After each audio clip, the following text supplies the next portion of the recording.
Graça e paz, irmãos. Eu queria, antes de começarmos, pedir oração por algumas pessoas, né? Paulo orou aqui.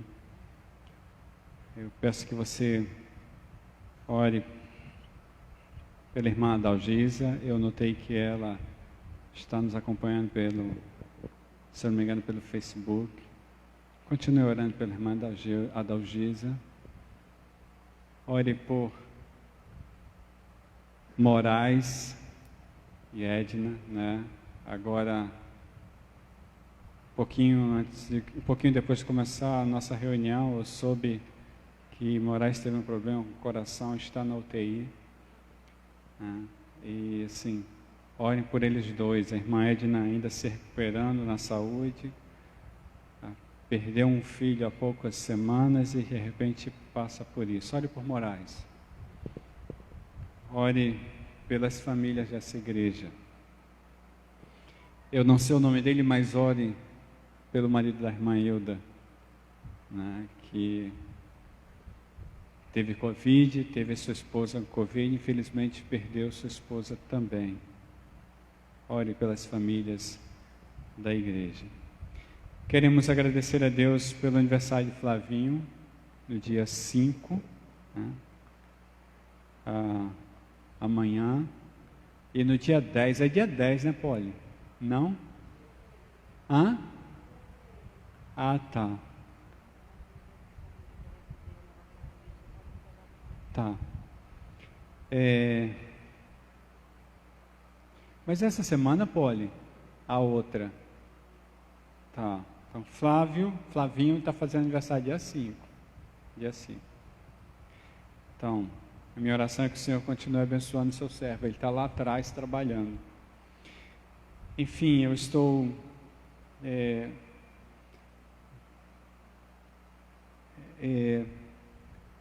eu estou emocionalmente abalado por causa da notícia do Moraes, né?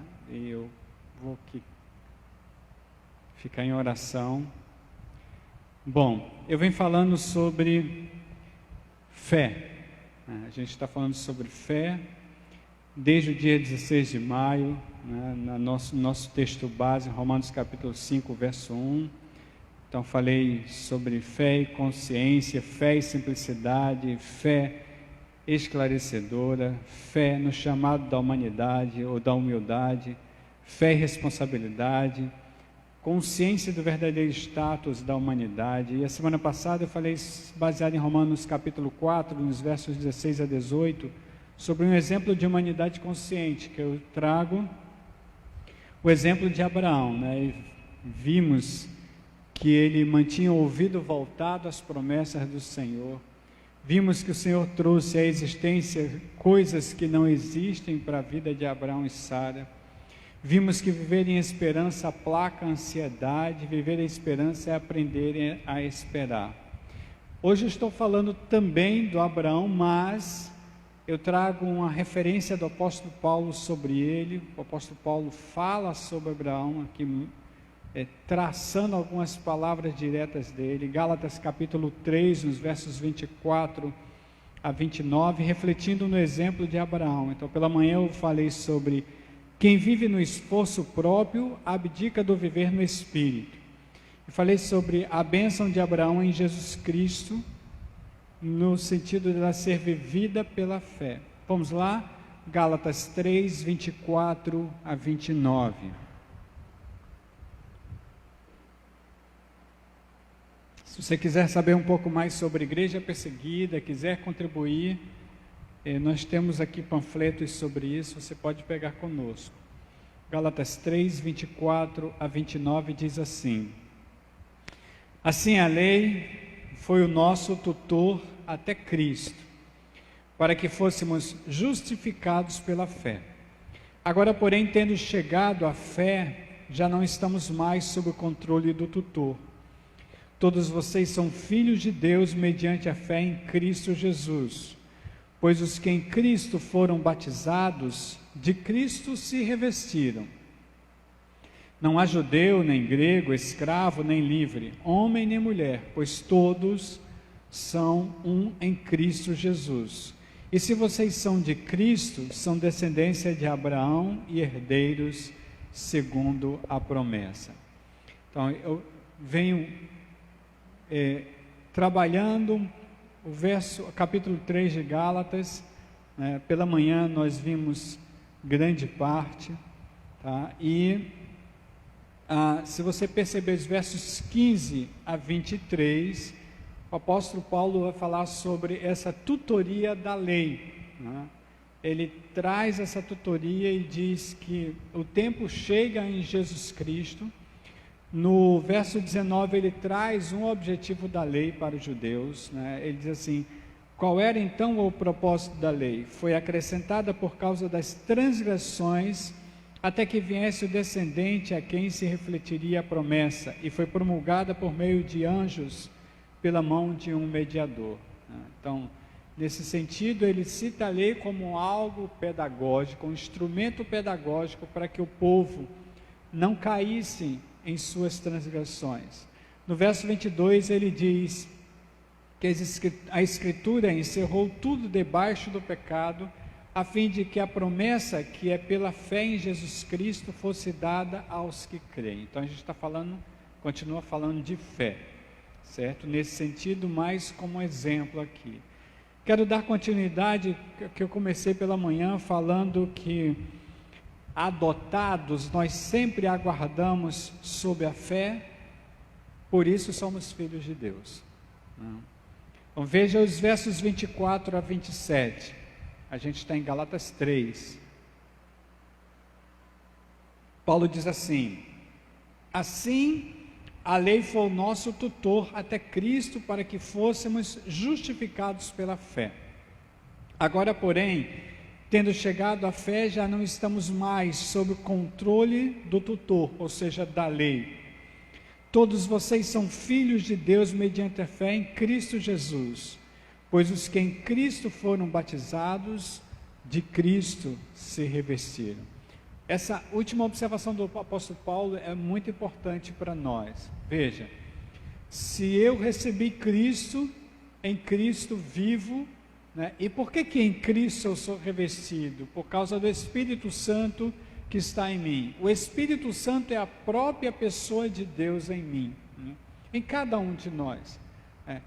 Também é chamado na Bíblia de Espírito de Cristo. Então, preste atenção numa coisa: lei causa desespero. Por que lei causa desespero, Emilson? Basta pensar numa simples multa de trânsito, né? A gente percebe isso numa simples multa de trânsito. De repente você infringe uma lei de trânsito em que gera uma multa que é alta a ponto de você não poder pagar, né? Isso causa desespero. Ou então trazer um prejuízo muito grande para você nesse sentido, né? Então você percebe por uma simples multa de trânsito.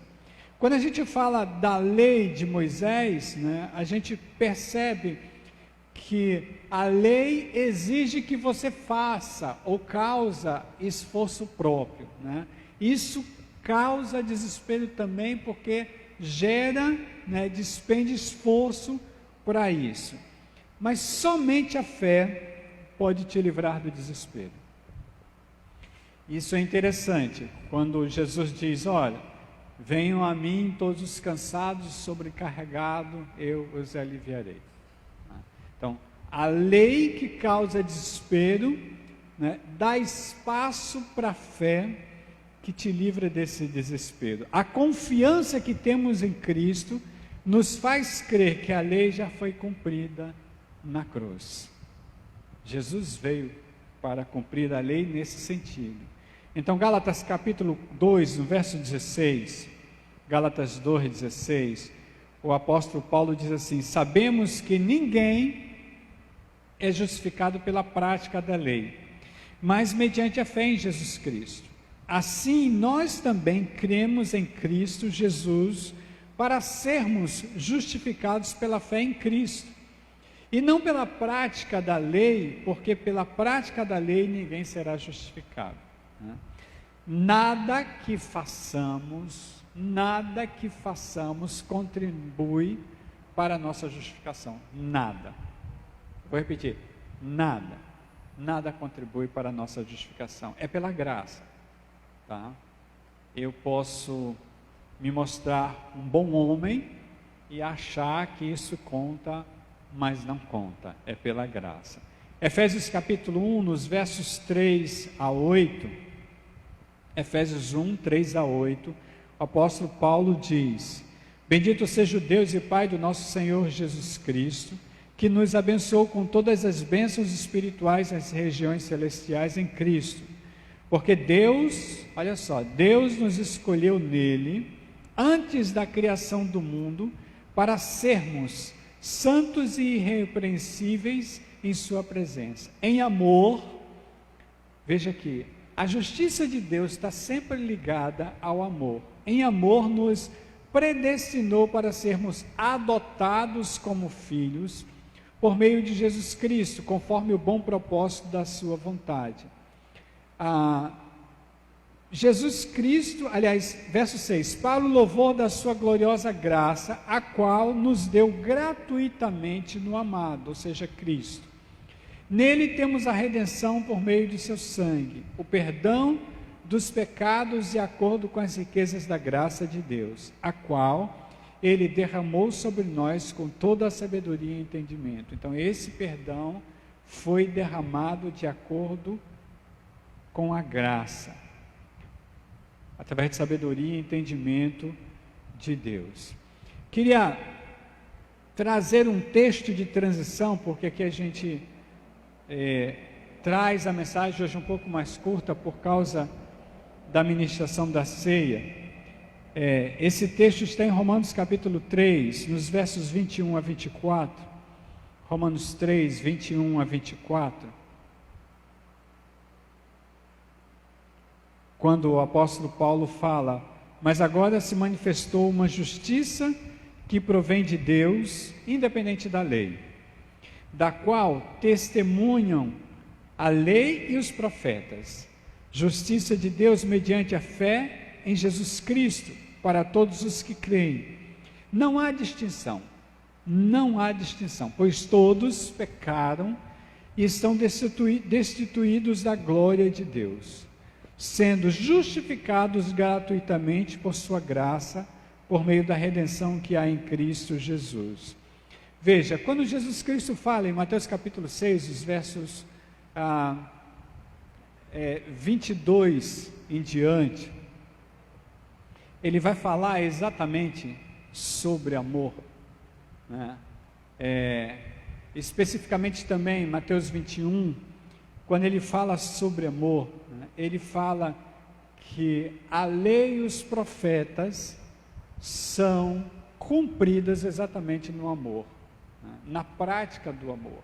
É isso que o apóstolo Paulo fala aqui também, né? Mais adiante, a gente está ainda em Romanos capítulo 3, o apóstolo Paulo continua explicando a justificação, mas eu queria já ligar esse texto, né, a uma informação importante aqui, que em Cristo Jesus todos nós somos iguais e herdeiros, não há diferença entre nós em Cristo Jesus, tá?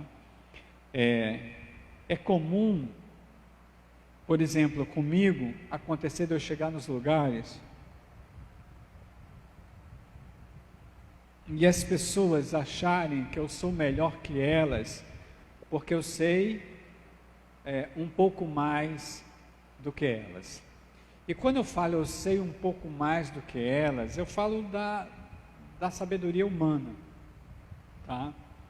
As pessoas costumam confundir isso, porque eu sei um pouco mais humanamente falando, né? É como se eu fosse maior que elas, né? Eu sempre deixo claro que não existe essa diferença, não deveria existir no nosso meio, né? Para Deus não há peso na sabedoria humana, né? Para Deus o peso é o amor, esse é o peso, tá? E em Cristo Jesus, os textos bíblicos deixam claro que todos nós somos iguais, todos nós somos herdeiros da salvação, da graça de Deus, tá? A gente volta para Gálatas 3, 28 e 29, quando o apóstolo Paulo diz: não há judeu nem grego, escravo nem livre, homem nem mulher, pois todos são um em Cristo Jesus. E se vocês são de Cristo, são descendência de Abraão e herdeiros segundo a promessa. Então, a gente acabou de ler: todos pecamos e fomos destituídos da glória de Deus, todos, não tem diferença nisso, toda a humanidade agiu assim.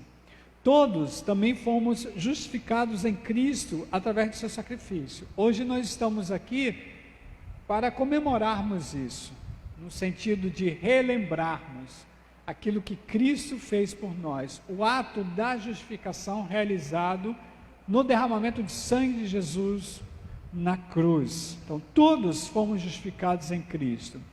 Emilson, você quer dizer que todos mesmo? Estou dizendo todos mesmo. Pense na pior pessoa, né? No pior comportamento pessoal que você possa conhecer. Também foi justificado em Cristo Jesus, já. Na cruz assim aconteceu. Precisamos nos apossar desse ato, mas toda a humanidade já foi justificada. Todos os que obedecerem, obedecem de fé em fé. Falei hoje pela manhã. Um dia de cada vez. É a fé do momento. É a fé que gera mais fé, né? E quando a Bíblia diz fé em fé, não é fé na fé. É porque a cada passo que dou, eu experimento a graça de Deus. Isso me fortalece para dar outro passo. É isso que a Bíblia está querendo dizer. Então todos os que obedecem, obedecem de fé em fé. Todos são filhos de Deus, todos. Nesse sentido, todos somos herdeiros, né? Então, quem são os herdeiros de Deus? São os que obedecem o seu nome, tá? Nós vamos participar da ceia aqui. Não cabe a mim, né, julgar quem pode ou não pode participar. Não cabe a mim. Eu não sou detetive, né, pesquisar a vida de alguém para saber se pode ou não participar da ceia, né? Não sou juiz. Eu entendo que todos nós somos filhos, herdeiros em obediência ao Senhor. Mas se alguém não estiver e quiser participar, não é problema meu, né? Não é problema meu. Eu entendo claramente que não há diferença entre Milton e qualquer outra pessoa, tá? Então, nesse sentido, todos somos herdeiros. 1 Coríntios capítulo 12, nos versos 12 a 13, 12 e 13, 1 Coríntios 12, 12 e 13, o apóstolo Paulo diz que assim como o corpo é o corpo é uma unidade, quero dizer, embora tenha muitos membros, e todos os membros, mesmo sendo muitos, formam um só corpo, assim também com respeito a Cristo, pois em um só corpo, todos nós fomos batizados, veja, em um Espírito, quer judeus, quer gregos, quer escravos, quer livres, a todos nós foi dado beber de um único Espírito, todos nós participamos de um único corpo. Emilson, e as denominações, irmãos? Eu não vejo denominação. E as instituições, irmãos? Eu não vejo instituição. Eu faço parte do corpo. Eu faço parte do corpo. Você faz parte do corpo. Você que nos vê pela internet, que nos verá no futuro, né? Se você obedece ao Senhor, independente de instituição, de denominação, de placa, se obedece ao Senhor, você faz parte do corpo. Então todos nós temos um único Espírito, tá?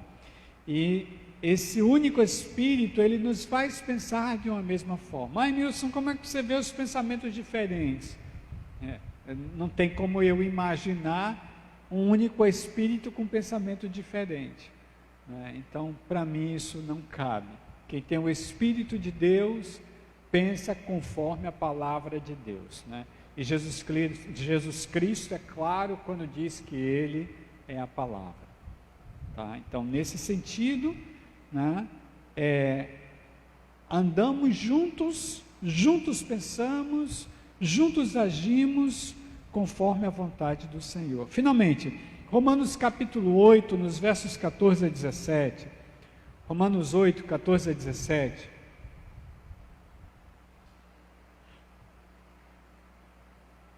O apóstolo Paulo diz que todos os que são guiados pelo Espírito de Deus são filhos de Deus. Aqui está claro isso.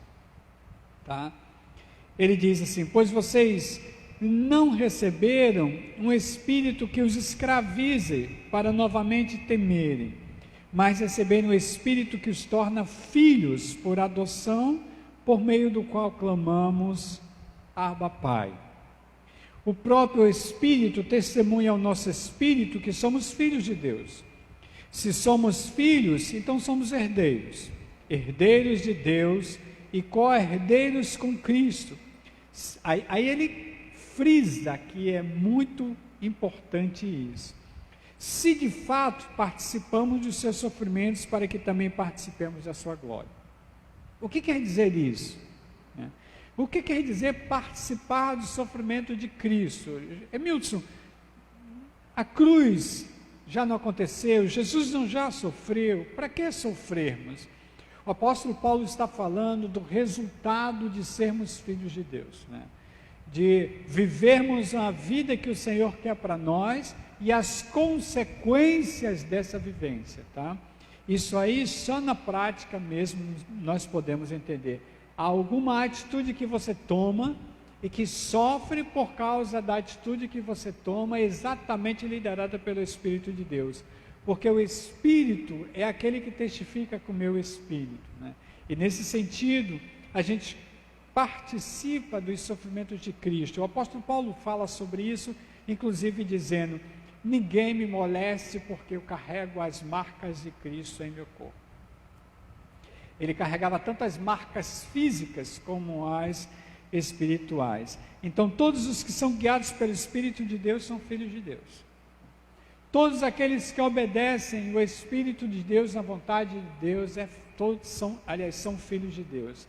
Então, precisamos entender assim, né?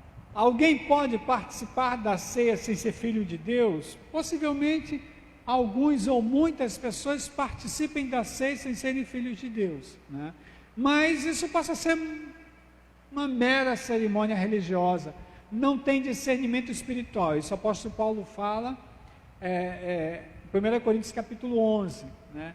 Quem não discerne o Espírito de Deus, né, não tem noção desse momento, né? Não sabe espiritualmente o que está fazendo, tá? E ele fala sobre isso, né? É bom que vocês reflitam, é bom que vocês se examinem, porque muitos entre vocês, ele está falando aos coríntios, muitos entre vocês estão doentes, muitos estão fracos e muitos estão morrendo, porque não entendem essa relação com Deus, né? E o apóstolo Paulo está falando tudo isso acerca de Abraão, irmãos.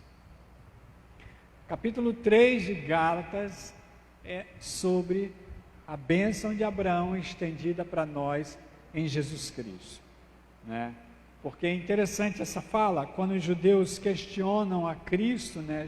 Os judeus dizem, você não tem nem 50 anos e está dizendo que esteve com Abraão?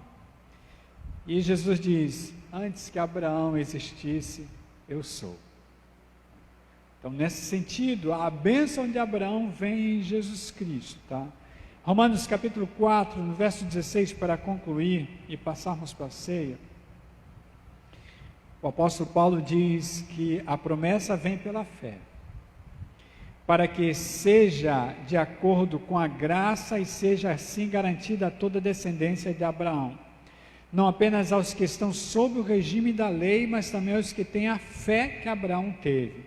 Ele é o Pai de todos nós, o Pai daqueles que vivem em fé ou de fé em fé. O Tiago vai falar sobre essa obediência, também falando sobre obras, né? Se eu não me engano, Abraão é citado no Novo Testamento 72 ou 73 vezes. Perde só para Moisés. Então esse exemplo dele é muito importante.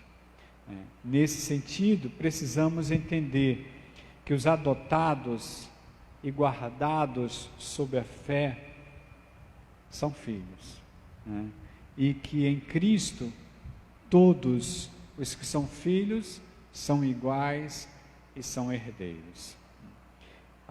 É por isso que a gente está aqui hoje, para testificar isso, para relembrar isso.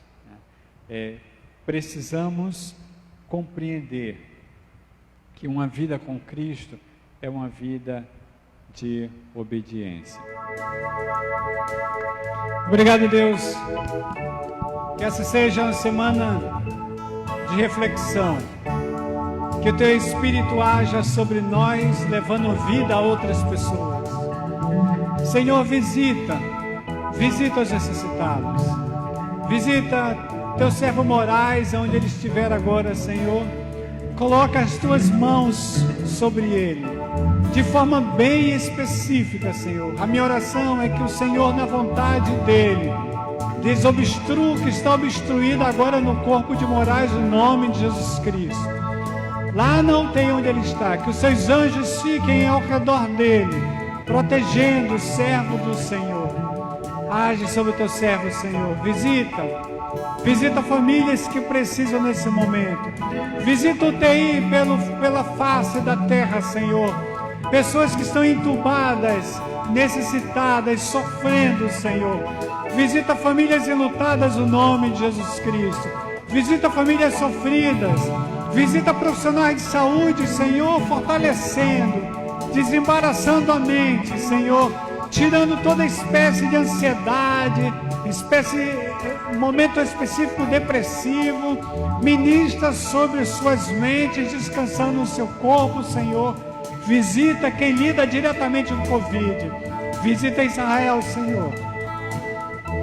Que o Senhor dê cura para o seu servo. Visita Israel, Senhor. Visita os necessitados nesse momento. Visita pessoas que estão na rua, Deus, que não tem como se proteger dessa pandemia. Visita, Senhor, porque Tu és o Senhor dos necessitados, o Senhor da justiça, o Senhor dos famintos, o que protege a viúva, o órfão, aquele que age poderosamente e age, abre portas onde ninguém fecha e fecha ninguém abre. É o martelo que esmiuça na penha. És o Senhor. Que o Teu amor, a Tua graça, a comunhão do Teu Espírito estejam sempre conosco, hoje e para sempre. Amém. Deus abençoe. Vá em paz. Você que está conosco na internet, Deus abençoe.